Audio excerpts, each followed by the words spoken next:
potatoes with built-in insecticide, rice with extra vitamin A, decaf coffee beans fresh off the tree. Just when Americans have begun to digest the idea of custom-built crops, along comes another major advance in biotechnology that could make an even bigger splash onto the dinner plate: genetically engineered animals.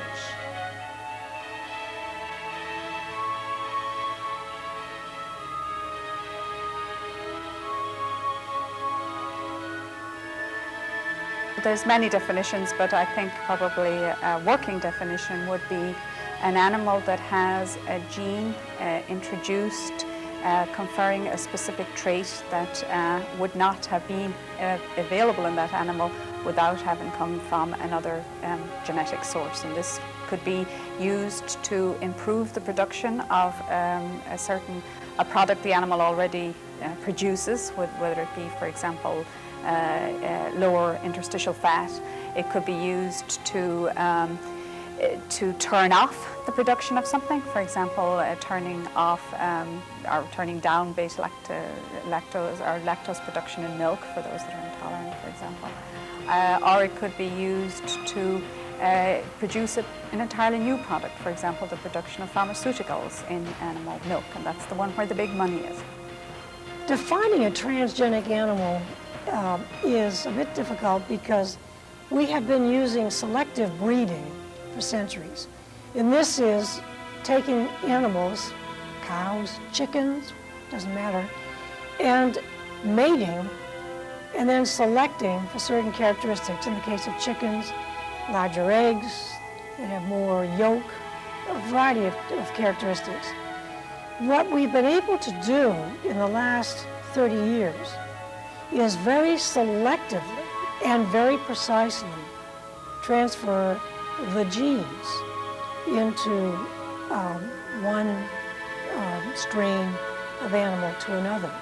And rather than the rather imprecise, but it was effective, imprecise breeding, crossing, selecting. Now we're able to do this by taking specific genes that have been identified that are responsible for, let's say, the coat color, for the height, for the size of the egg, etc., and being able to transfer those genes from one animal species to another.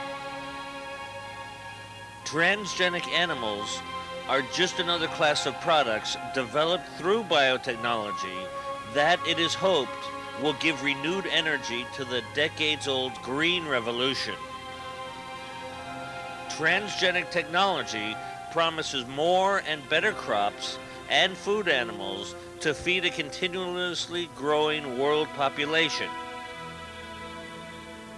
Since 1900, we've gone from 1-some billion people to 6 billion, and by 2030 to 10 billion.